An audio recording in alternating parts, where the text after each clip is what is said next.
Part 3 చూద్దామా? రెగ్యులర్‌గా చూసే మోడల్‌లోనే చిన్న చిన్న చేంజెస్ అయితే చేశా. ఫస్ట్ వన్ వచ్చే పార్ట్‌కి కోట్ టైపు వీ నెక్ వచ్చేసి కింద కట్ వర్క్ అయితే వస్తది. రెగ్యులర్‌గా పలాజో ప్యాంటు. ఎప్పుడు పెప్లం టాప్, పలాజో ప్యాంట్ అలా చూపిస్తా కదా! దీంట్లో ఈ చిన్న వేరియేషన్.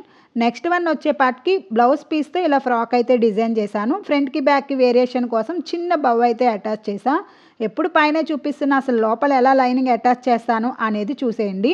దీన్ని ఇన్విజిబుల్ లైనింగ్ అంటారు. అలాగే నెక్స్ట్ వీడియోలో ఎలా వేయాలనేది కూడా చూపిస్తా.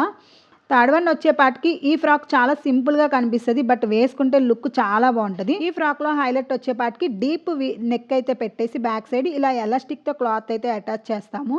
లాస్ట్ వన్ వచ్చేపాటికి ఇలా peplum top palazzo pant. But ఈసారి షేప్ అయితే చిన్న చేంజ్ చేసి కొంచెం లేస్ అయితే హైలైట్ చేశాను.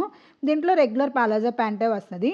నెక్స్ట్ ఫ్రాక్ వచ్చేపాటికి 80 సెంటీమీటర్స్ ఉంది. దీన్ని ఎలా డిజైన్ చేయాలా అని ఆలోచించి సింపుల్‌గా ఫ్రాక్ అయితే పెట్టేశాను. ఆర్మ్ రోల్ దగ్గర మిగిలిన క్లాత్‌తో పాకెట్స్ అయితే రెడీ చేశాను. అలాగే లేస్‌తో మంచిగా హైలైట్ చేసేసా. ఫ్రంట్ బ్యాక్ వీ నెక్కే పెట్టేశాను. వాటికి కాలర్ ఫ్రాక్ అనమాట. కాలర్ వచ్చి లేస్‌తో సెపరేట్ క్లాత్ అయితే అటాచ్ చేశా. బెలూన్ హ్యాండ్స్ వస్తాయి. ఇదంతా కూడా 1 మీటర్ క్లాత్‌తో డిజైన్ చేశాను. చాలా బాగా వచ్చింది. వీటిలో మీకేది నచ్చిందో కూడా కామెంట్ చేసేయండి. ఇంకా లైక్ చేయకపోతే లైక్ చేసేయండి. Bye bye.